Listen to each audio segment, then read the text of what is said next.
Good morning and welcome to this extraordinary location.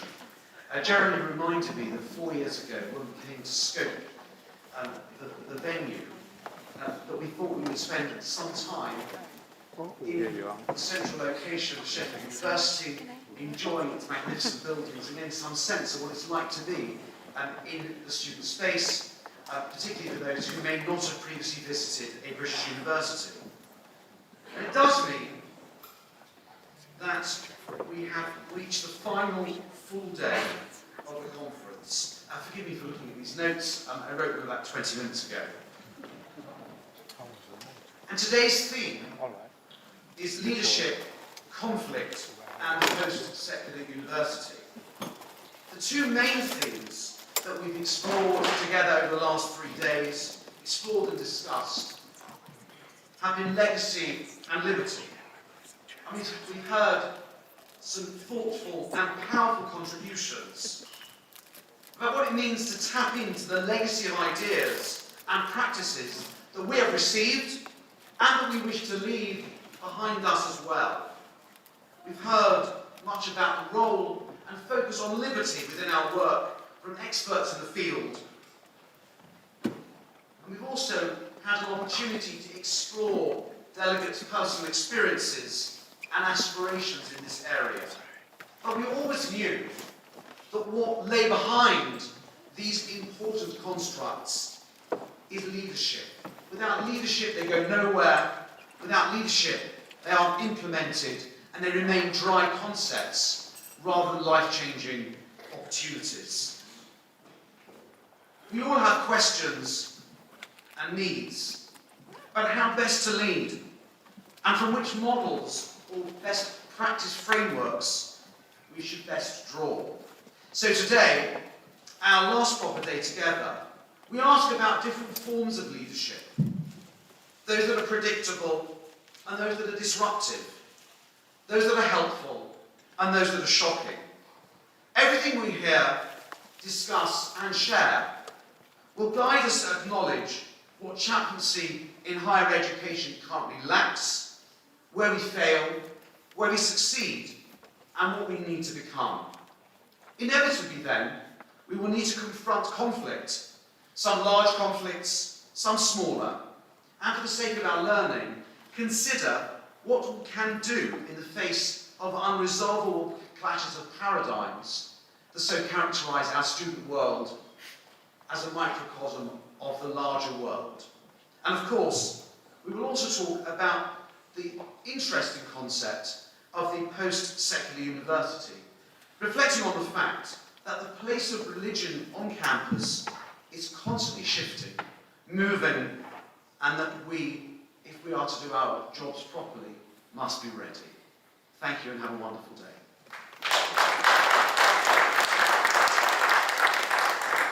Thank you so much, Harvey. It is my absolute honour to introduce our keynote speaker today. Now, when I say these words, if you look at me puzzledly, remember we've had a swap.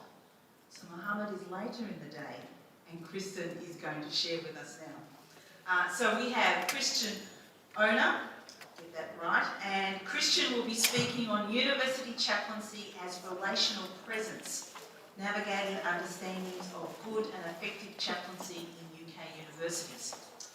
Kristin is based at Coventry's University Centre for Trust, Peace and Social Relations, and she's been there since 2014. She's conducted pioneering research into gender, religion and feminism. And I think from that we're going to hear how passionate she is about the work that promotes gender equality and religious freedom. You will also have had in your packs a book that Kristin has put together, and we'll talk a little bit, I'll remind you about it at the end of the talk, but I want to leave time for Kristin to share with us her passion and her thoughts and her studies. So please welcome Kristin to the stage.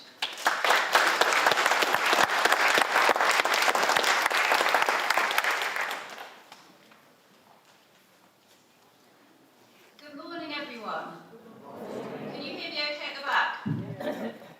Inviting me. I've been involved in researching university chaplaincy for the past 5 years as part of a longer journey I've been on researching religion in university. universities. So I'm interested in how universities can be places where students of diverse religions and beliefs can thrive, feel free to practice and talk about their faith, and can learn to relate that faith to the wider world and be challenged in the process. So I'm basing this talk on a journal article I've been writing over the past year that will be published next year in the Journal of College and Character, which is a great journal for anyone who hasn't seen it. My co-authors are Lucy Peacock and Matthew Guest, academics at Coventry and Durham Universities, and Jeremy Law, who's Dean of Chapel at Canterbury Christ Church University. And together we led the Chaplains on Campus research project that you have the report of. So that was a 10 years on study following from the brilliant Jeremy Klein's 2008 report. So in this talk I will tackle 3 questions. So first, what makes for good and effective chaplaincy according to the different groups involved in or working with chaplains? So chaplains themselves, students, university managers and religious organisations. Now, second question, why do they see it like this? Here I'll use a sociological lens and argue that their views reflect the religious landscape and the wider religious values in the UK today. And third question is, what are the implications for chaplaincy work? So just to give you a flavour of what the argument's going to be, the answer to question 1 is relational presence. So I'll outline what I mean by this with examples. The answer to question 2 is that relational presence reflects the UK's religious landscape, a landscape that is 3-dimensional in terms of Christian heritage, growing secularity and religious pluralism. A landscape where religion is increasingly treated as vicarious, to use Grace Davies' term. And a landscape where young people hold relationships and presence as being very important. And then finally, the answer to 3 is that we offer you the concept of relational presence to help you think through your work as or with chaplains. We see it as helping to think through the tug or the tension between commitment to your own faith, tradition and identity versus the expectations and needs of the university and students, for whom what matters is relationality, availability and presence, and faith tradition is not uppermost. Now, I don't need to explain to you what university and college chaplains do, you know, because you do it. But I will give you a quick overview of our findings from our interviews with around 400 chaplains. So, in the UK, chaplains are in almost all universities, with an average university having around 10 chaplains, 3 or 4 of them paid and the rest volunteers. Chaplains help the university respond to legal and policy challenges, including equality and diversity, student safety, combating extremism. University chaplaincies are often multi-faith, including chaplains from a range of backgrounds, often led by a full-time Christian chaplain. Chaplains' religious affiliations rarely match the diversity of the students they work with. So, for example, there are proportionately more Christian and Jewish chaplains than Christian and Jewish students. Salaried chaplaincy roles are disproportionately held by Christians, while chaplains from minority religious groups are structurally disadvantaged. So almost all Hindu, Sikh, pagan and humanist chaplains are part-time volunteers. So we build on previous research, including by Sophie Gilliatt-Ray and Jeremy Klein's in the UK, John Schmalzbauer, Wendy Kadge, Ellen Van Stee at the Chaplaincy Innovation Lab at Brandeis University, and Winifred Sullivan at Indiana University. And that research shows how chaplains' roles have evolved in dialogue with cultural change. Chaplains are embedded in contexts framed by secular values and the needs of shifting populations. They're called upon to serve a population defined by its contextualised pastoral needs rather than by its religious convictions, although they may overlap. Now, in her study of chaplaincy in the USA, Winifred Fallis-Sullivan finds a common orientation towards the chaplain's role, what she calls a ministry of presence. I'm sure some of you will know this book. Identifiable across forms of chaplaincy, from military to hospital to university, this motif captures ideas of accompaniment, of being there, especially in times of suffering or struggle. A chaplain is a companion who embodies a distinctive religious presence oriented around care and unconditional support. The ministry of presence, according to Sullivan, derives its meaning from Christian theological traditions that stress incarnational immanence, living out Christ's presence amongst the needy. But its emphasis on practical service and indiscriminate care mean that it's been taken up by other religious traditions and it resonates with interfaith work. Now, using our interview data from chaplains, university managers, representatives of religious organisations and students, we follow Sullivan's ministry of presence concept to show you a variant of the ministry of presence distinctive to UK higher education, and we call this relational presence because of the importance of relationality and presence to our research participants' perceptions of good chaplaincy. So relational presence is about chaplains offering a presence that is more than simply being there, but it seeks to connect with people, to build relationships, to build bridges, to forge connections between individuals, groups and institutions across what Lucy Forster Smith calls secularity and sacred. Relational presence involves being and relating across the human and the sacred, embodying, recognising or connecting the sacred with the seemingly secular university. It will look different in different settings, but it might include, to use some examples from Forster Smith's volume of essays, creating interfaith dialogues, mentoring, helping students build bridges with and advocate for local migrant populations in trouble, creating a bayit or house in Hebrew for secular and religious Jewish students to celebrate festivals together, or what her contributor Kugler calls creative loitering, making a connection with someone. So, we base our research on case studies at 5 universities, 4 in England and 1 in Scotland. So using a typology we developed for a previous project on student Christianity, there was one traditional elite university, so those are research intensive with a Christian history. There was one red brick university, so University of Sheffield is an example of that.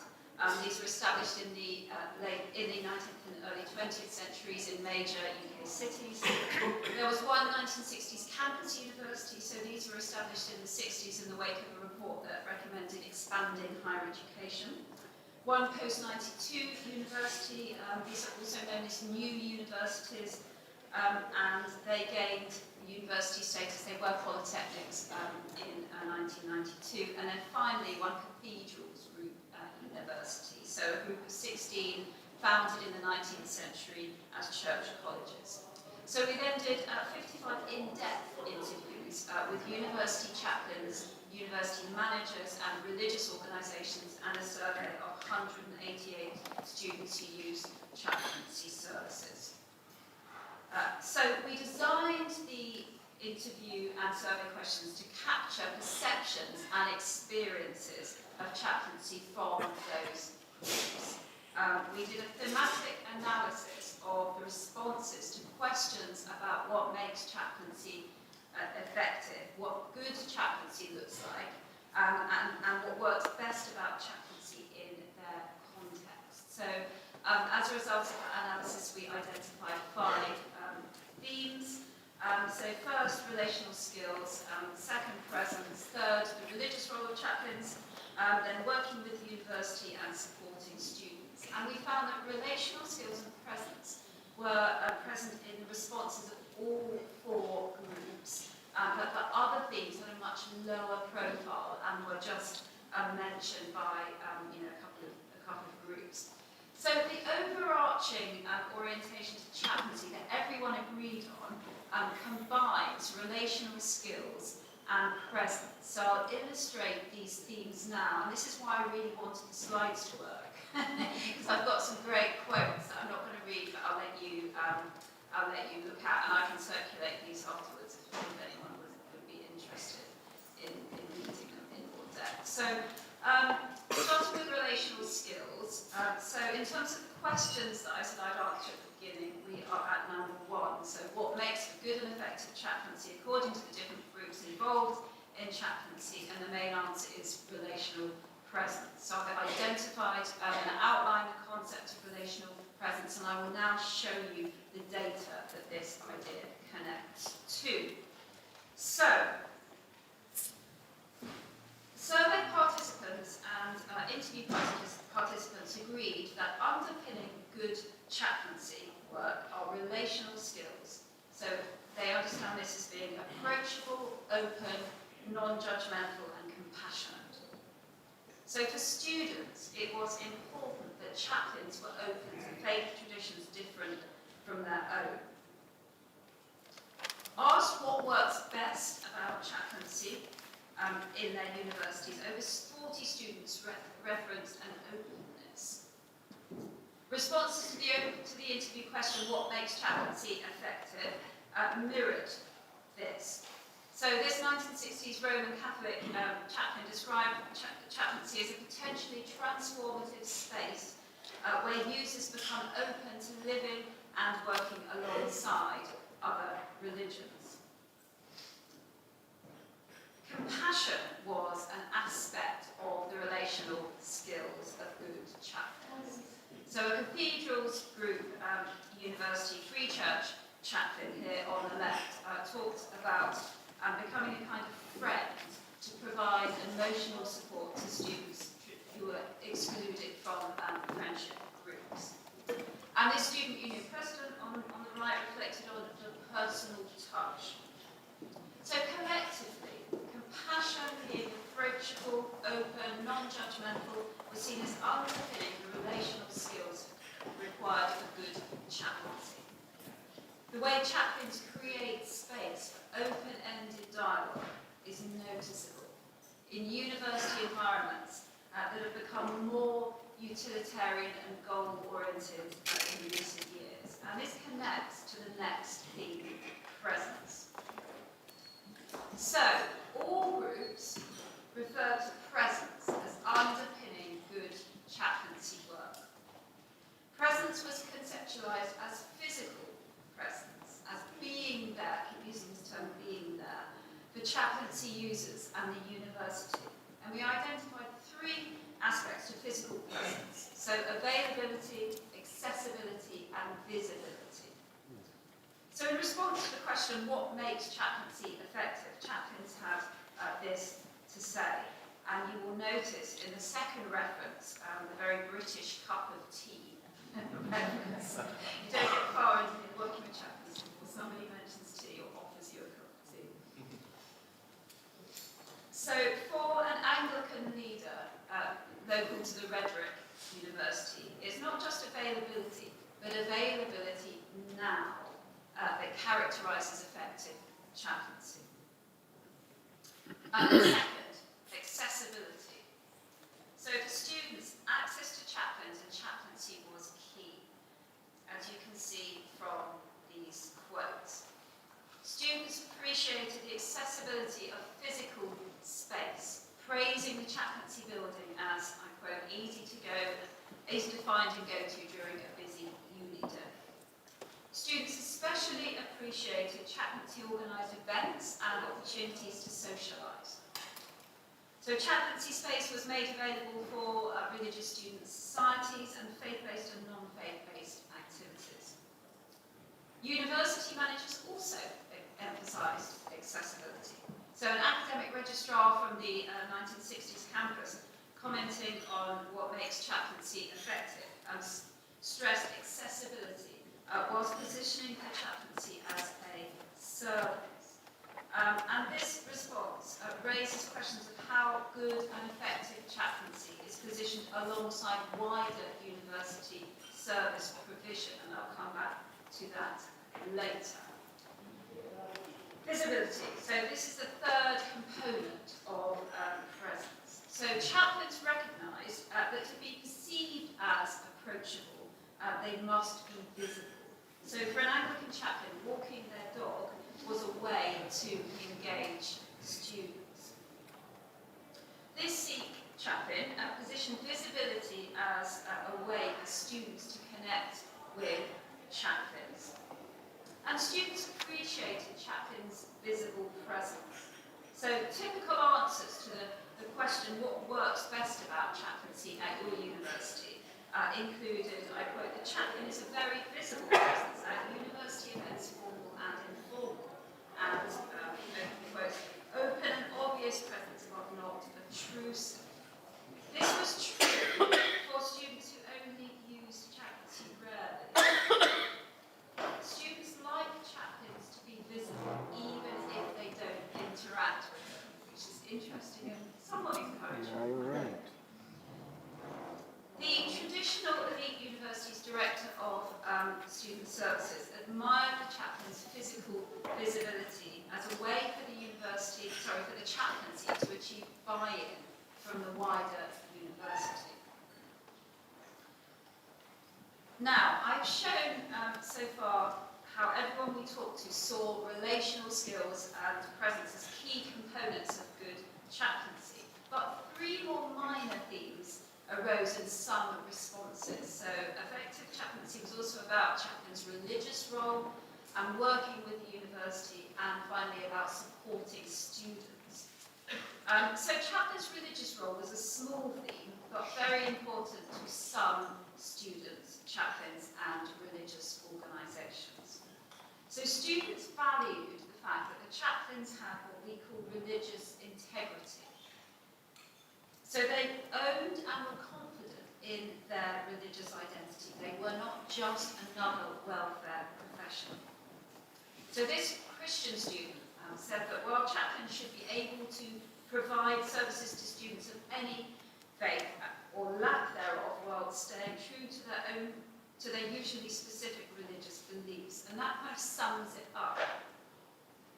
Students valued the religious nature of the pastoral support chaplains provided.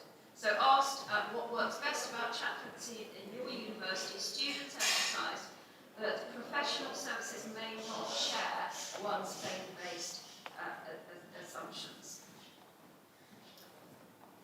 And chaplains and religious organisations used similar language.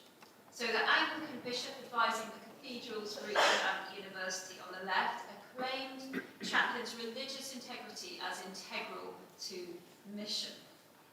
A Buddhist chaplain saw chaplains as enhancing well-being, and from a particular religious or philosophical position. But university managers rarely recognise chaplains' religious role when asked what makes chaplaincy good or effective, which was interesting. So managers instead see chaplains as a service provider, giving pastoral support, attending university welfare committees. Managers were also keen to see chaplaincy captured within a clear impact framework, so they could say, you've seen this number of people a year, we have this impact on this number of students and staff, and especially regarding student welfare. So some felt the absence of a framework contributed to uncertainty about chaplaincy's function. So this head of welfare at Redbrook University framed supporting students as providing clear social and pastoral support initiatives. And when asked what needs to be done to enable effective chaplaincy, they responded like this. So this student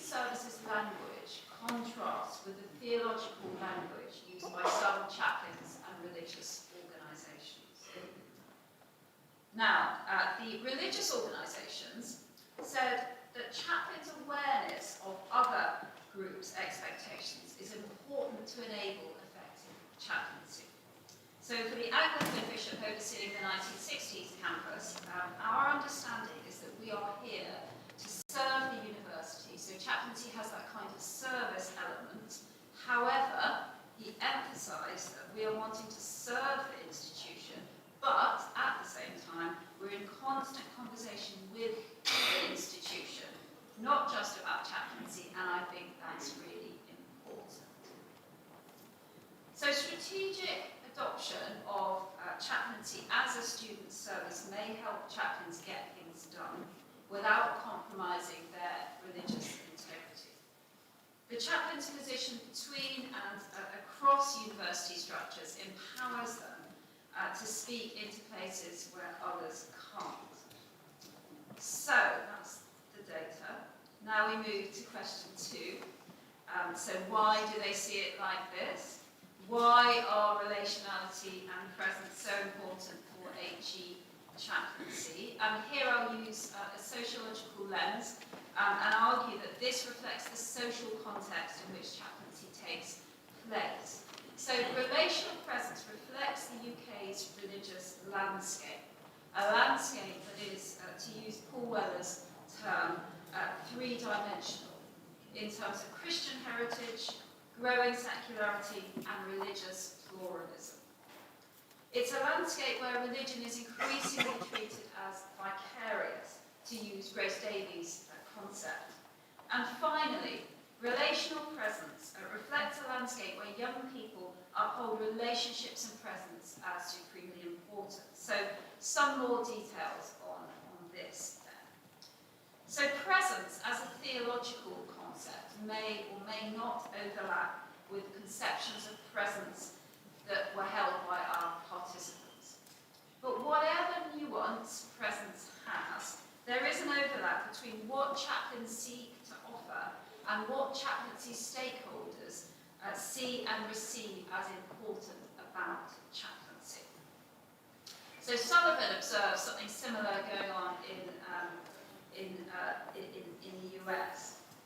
Chaplaincy's ministry of presence is religion stripped to its basics, in contexts where proselytism is discouraged or prescribed. But it also carries a Christian influence. So it both resists theological elaboration and is deeply rooted in a specifically Christian theology of the incarnation.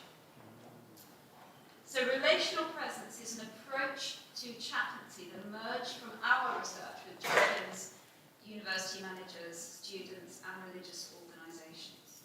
In the relatively secular UKAG context, relational presence is an approach that goes beyond being there and seeks to build relationships through which the sacred and human can connect. Chaplaincy reflects the changing religious landscape. So Paul Weller's depiction of the UK as a three-dimensional society in relation to religion, I really like this. So it's both Christian, secular and religiously plural at the same time. I find this really helpful. So according to Weller, the UK's heritage is mainly Christian, its attitudes and organisations are predominantly secular, and it is increasingly religiously diverse with significant Muslim, Sikh, Jewish, Buddhist, Hindu and other smaller religious populations. And this is reflected in the UK HE sector, but with some qualifications. So our telephone interviews with lead chaplains at 99 universities. Very sadly, we couldn't get 100. I really wanted 100. We've not persuaded the final chaplains to speak to us. So these telephone interviews, compared with Jeremy Klein's similar research in 2007, revealed that chaplains are becoming more religiously diverse, so reflecting to some degree the religious diversity of the student population. So from 2007 to 2017, there was a rise in the proportion of chaplains who are Muslim, Buddhist, Hindu, Baha'i, humanist, interfaith and pagan. The Christian proportion fell from 70% to 63%. So these are the figures now, and these in your booklets. So in IACHE, chaplaincy remains majority Christian, acknowledging non-religious beliefs via humanist chaplains and religious pluralism via Muslim, Jewish, Hindu, Buddhist, Sikh and pagan chaplains. University chaplaincy is organised around a multi-faith model where volunteer chaplains of many faiths serve under the auspices of a full-time coordinating chaplain who is often Anglican. So this means that chaplaincy is simultaneously predominantly Christian and multi-faith. Now, what does the three-dimensional religious context have to do with the notion of chaplaincy as relational presence? Well, a great deal, we think. Relational presence has a logic reflective of the three-dimensional religious context. So chaplaincy today cannot anymore just be Christian. It must serve non- and differently religious students and staff. Yet it remains structurally Christian. 2/3 of university chaplaincy roles are occupied by Christians, and almost all lead or coordinated chaplain roles are Christian. Chaplaincy also operates in universities that have a Christian heritage. This is most true for the traditional elite and cathedrals group of universities. The UK's history reinforces an inherited sense of Christian hegemony, reflected in the organisational advantages that Christian chaplains enjoy. But the three-dimensional religious context requires a form of chaplaincy that caters for all students and staff. And relationality and presence are themes common to the diverse religious, non-religious worldviews that young people hold. Now, university chaplaincy works in a way that connects with Grace Davies' 4 aspects of vicarious religion. So Davie created the concept of vicarious religion to capture what Christian heritage means for the UK population.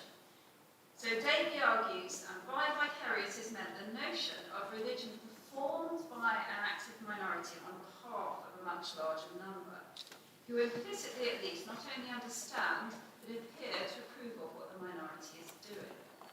So vicarious religion assumes a smaller group of religious professionals, such as priests, Sunday school teachers, religious broadcasters, performing religion on behalf of a larger group who count themselves as religious, even though they leave most of the religious activities to others. So how might this relate to chaplaincy, you ask? Well, in relation to churches performing ritual on behalf of others, chaplains run regular acts of worship open to all students, but with few attending. Over 80% of the 99 lead chaplains interviewed said that university chaplaincy ran at least one weekly act of Christian worship. So, for example, an Anglican Eucharist or Catholic Mass. 3/4 said an imam or a Muslim chaplain led weekly Friday prayers.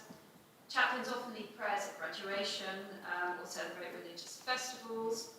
And these acts of worship are valued by students irrespective of whether they attend them. So when asked what works best about chaplaincy in your university, a traditional elite international student responded the daily morning prayer. So that was the thing they thought worked best.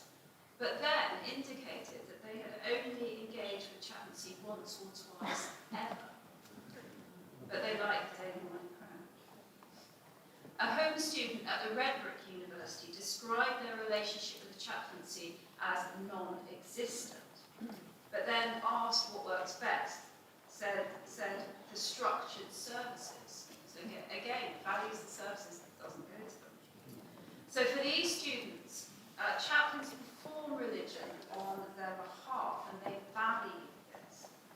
Second aspect of Davie's argument, churchgoers and leaders believing on behalf of others and incurring criticism if they do not do this properly. So this partly relates to our findings about the importance of chaplains' religious role and integrity. So we didn't hear students criticise chaplains for not expressing the religious aspects of their role. We did observe students appreciating the religious identity of the chaplain and not just their pastoral welfare role. So they don't want somebody who's just doing a sort of student support role, they want something different. And then third, in relation to churches being expected to embody moral codes on behalf of others, even when those codes have been abandoned by large sections of the population.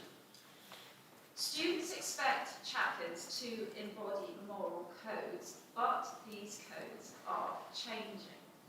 So today's students want non-judgmental, approachable, inclusive chaplains with communication skills, rather than chaplains who uphold traditional moral codes concerning sexuality and marriage.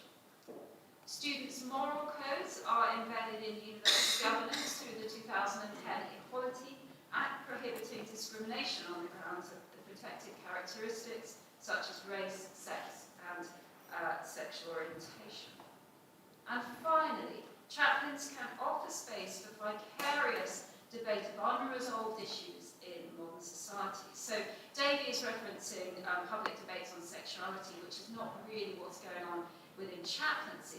We did observe chaplaincy acting as a forum for navigating social conflict and tensions. And chaplains' interfaith work seeks to do that. As the Muslim national representative of chaplaincy who we interviewed said, chaplains provide a space for debate that's not present in mosques. So I quote him, he said, chaplains can help young people, guide them to not go to the extreme. This is the place where they can be open to debate and discussion.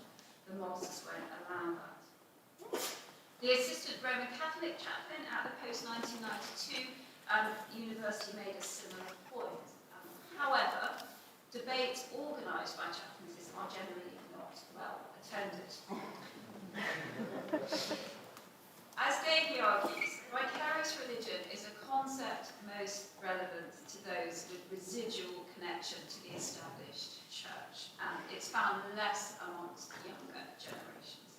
However, Sylvie Collins-Mayo and colleagues find that the concept is still relevant to Generation Y. Of course, we can move on from Generation Y, now, particularly those facing personal crises. Given that students turning to chaplaincy often do so because they need support when they're vulnerable, perhaps chaplaincy is a key remaining example of vicarious religion amongst the younger population today. Now, the last part of the link between relational presence as an idea and a social context relates to young people's religious values. So studies of young people consistently show that what young people value is relationships with friends, with family, perhaps with the divine, but relationality is key for them. And we explain this in more detail in the article. So, in summary, I have sought to argue that according to the different groups involved in chaplaincy in UK universities, what makes for good and effective chaplaincy is primarily about relationality and presence, which we link together using the idea of relational presence. Why? Well, I've argued that relational presence reflects the UK's religious landscape. A landscape that is three-dimensional in terms of Christian heritage, growing secularity, and religious pluralism. A landscape where religion is increasingly treated as vicarious, to use Davey's term. And finally, a landscape where young people uphold relationships and presence as being very important. Now, I will end with the third question. So what are the implications of all of this for chaplaincy work? So we offer you the concept of relational presence to help you think about your work as or with chaplains. So we see it as helping to think through the tension between commitment to your own faith tradition versus the expectations and needs of a university and students for whom what matters is relationality and presence, and faith tradition is not necessarily the most important thing. And here I acknowledge Jeremy Law, who wrote this section of our article. So Relational presence, he argues, is capable of being grounded in a range of theological and philosophical beliefs. For example, in the Christian tradition were notions of the Trinity and incarnation. Yet, these convictions are mediated in practice through the experience of being human, of being present with and for others, through availability, accessibility, and visibility. So relational presence can hold together the sacred, so the particular experience of being set apart through an identifying tradition, with the secular, so the common human experience of desiring mutual flourishing in the world. In other words, relational presence can mediate both identity and effectiveness.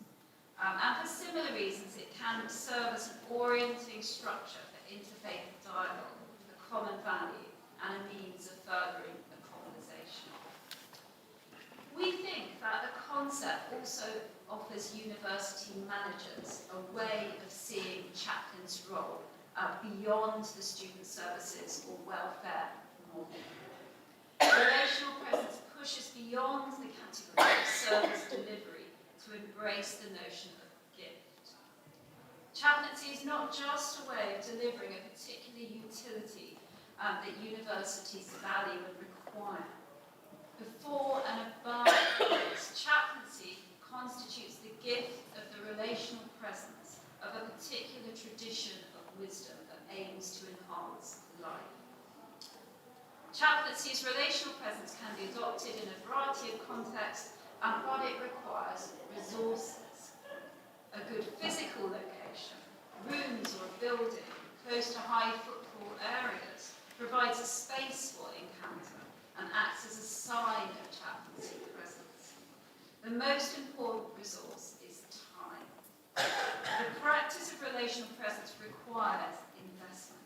It cannot be achieved through snatched, sporadic episodes.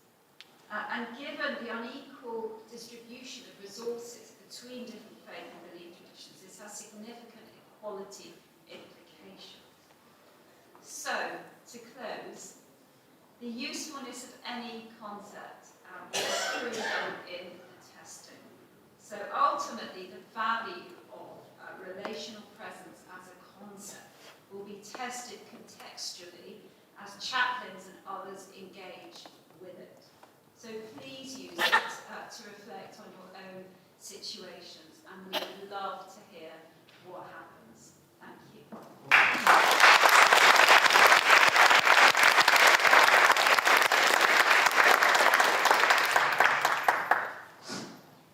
Working. Kristin, thank you so much. Hopefully you have your books. I can see a book there. Hold it up so everyone can see. That is the book we're referring to. I left mine on my desk today. Never mind. We have an opportunity for some questions. I'll do some running around with the microphone. I encourage you if you pop your hand up and we'll let Kristin. Of course you'd be right up the back, wouldn't you? Come meet me halfway down the floor.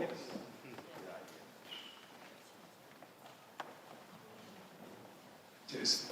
Excellent presentation, wonderful stuff. A lot of this research was done before the pandemic, so I just wonder if you've got any reflections on the impact of the pandemic on the chaplaincy situations.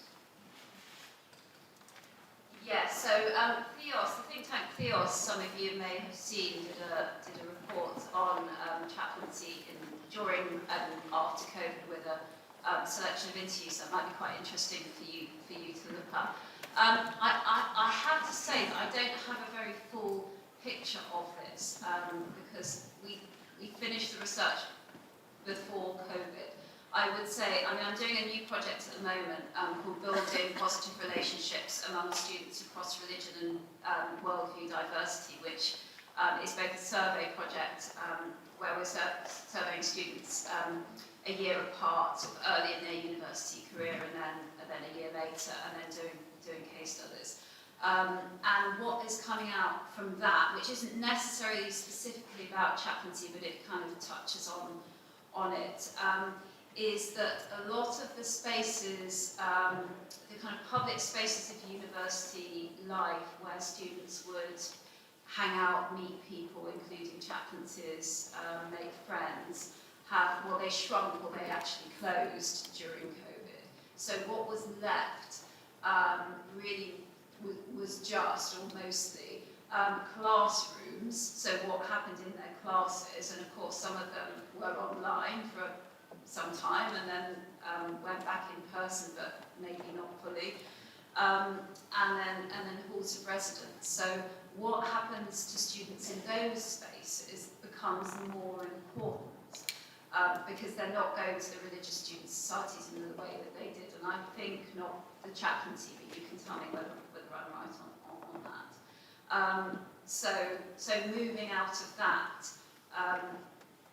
how do we re-engage students in those sorts of more public spaces of encounter that they have sort of learned, or that they didn't know existed, because actually, there's been a year or two where, students never knew that there were chaplaincy places, spaces that they could go to, and they never knew that there were religious student societies because they've not experienced that. So I'd be interested in your reflections on that, but I think that the kind of reinvigorating of those spaces and letting students know that they exist, it must be really important at the moment.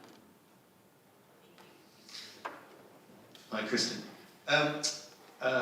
I really liked Christianity and University Experience that you did a while ago. One of the really interesting things I found in that was how you talked about how, if my memory is correct, about half of students who go to church will continue whilst they're at university, and that they will tend to gravitate towards more, let me use the word extreme, not your language, but it'll be more forceful forms of traditional or conservative religion.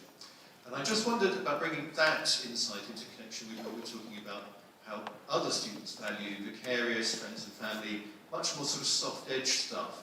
And I noticed in my experience, I work with some groups of students, for example, Roman Catholic, who express incredibly conservative views about things, or who are creationists on the one hand. So I'm trying to be very nice to them. But on the other hand, I'm also reaching out to the Students' Union or the LGBT group, who have a completely different kind of worldview. And I find myself as a chaplain living in tension, actually, between those two.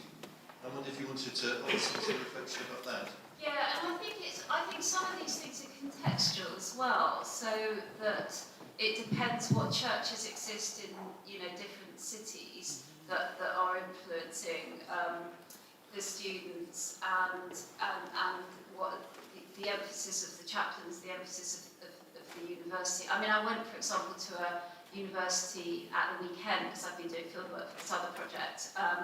And that was I can't name the university because of the ethics, but that was a Cathedrals Group Anglican Foundation University. And I was interviewing various students well, no, it wasn't students, sorry, it was student union officials and then staff members. And what I found interesting was that everyone seemed to be very supportive of LGBT plus pride. And that it was like that debate had just gone, that everyone now accepted that LGBT students were equal to any other students, and I thought, well, this is interesting, because that wouldn't have been the case, 10, 15 years ago when we were doing our research. But I think also that it wouldn't be the case in certain places, so it probably wouldn't be the case in Oxbridge or Durham, or places with very strong conservative evangelical churches, or possibly very, very large Pentecostal churches. So I think that the way that the chaplains have to hold in tension these well, it's not two groups exactly, is it? But it's a kind of spectrum that people exist along is really difficult, but also really fruitful, because there aren't that many opportunities for that to happen in university life because of the polarisation and social media, that you're either for something or you're against something, and it's hard to kind of listen to the nuances. So I applaud the way that you are holding those open spaces for debate about all of these seemingly irreconcilable differences that are probably not irreconcilable in reality. Kristin, thank you. I'm wondering if I can put a very quick question in there. What would be your ultimate goal for this work and research and study that you've done with chaplaincy? What would be the key thing? I know you've got up there, what are the implications? What can we take away from this? Well, I think my ultimate goal would be that universities resource chaplaincy better and that they pay the salaries of chaplaincy, of chaplains. I mean, I think it's a somewhat of a controversial view because I think that some chaplains say they don't want to be paid because the moment they're paid, then they don't have the ability to criticise the university. I think that actually being paid can also give you an opportunity to critique the university in a way that you don't have if you're not paid. So, it's a debate that has to happen within your context, but I think that better financial resourcing of chaplaincy would be amazing because, why should chaplains do all this stuff for free? Why, somebody has to pay the mortgage, it's not actually for free, is it? And also, who is doing this free labour? It's very unequal. So, if we value something, we have to pay for it, and you cannot expect religious organisations to do that. So, personally, that is my ultimate goal. I think if you ask my colleagues who I did the project with, they would all have different ultimate goals, but that's fine. And therefore, if anyone can use this report to put in front of a senior manager in your university and to convince them that they should maybe create another chaplaincy position that's paid, this would be amazing. And also, please let me know about this because I have to keep a record of the impact of our research. So I'd love to know if we actually had some good impact on making this happen. It was exactly that happened here at the University of Hooray! Sheffield. Thank you, Kristin. Hooray!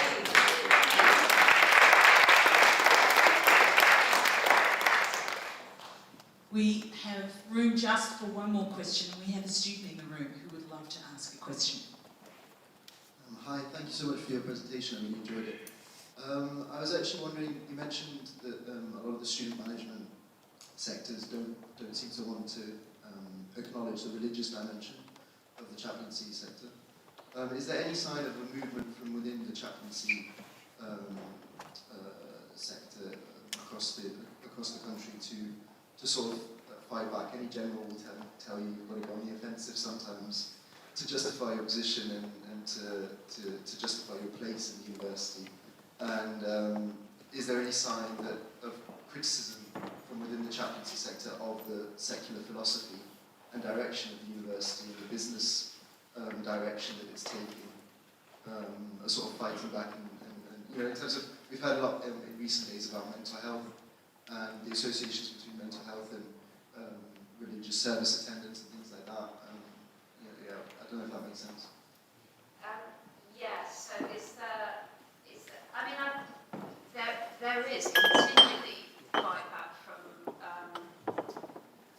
chaplains, and I think most people in this room will have examples of where they've done that, and whether as a result of the survey they've done, they've been able to put it in front of a senior manager and say that this is how many students we're working with on this particular theme, or this is how much prayer space we need because there's too many students to fit in the room. I think there's a lot of great work happening. And the first bit, sorry, I lost the first bit. The first bit was if there's fight back from the chaplains to the student services model of welfare. Yes, I think there's that as well.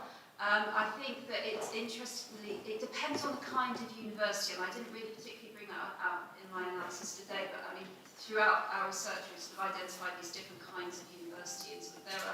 There are kinds of universities where it's easier, and there's kind of universities where it's harder. So there's the kind of Christian heritage universities.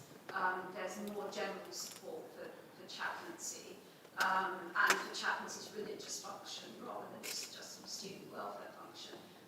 In the newer, more secular, red brick, post-92 type universities, chaplains often have to use the language of student welfare in order to convince people that they're doing a good job. I think, and Redbrook universities to an extent as well, I think there's some, it's individual cases really where they're able to build a relationship. And again, to come back to the money thing, it's easier to build a relationship if you're full-time salaried. You can get to know the university managers, you've got time to do that. So these things sort of all work together. If you can resource that, then they will be able to more effectively influence the whole university, as I'm sure that you're doing here. Kristin, may I say thank you so much for sharing your thoughts, your passions, for giving us a piece of paper, well, a book that we can take home and use as ammunition. And I thank you very much for all that you've put into this. Please join me in thanking Kristin.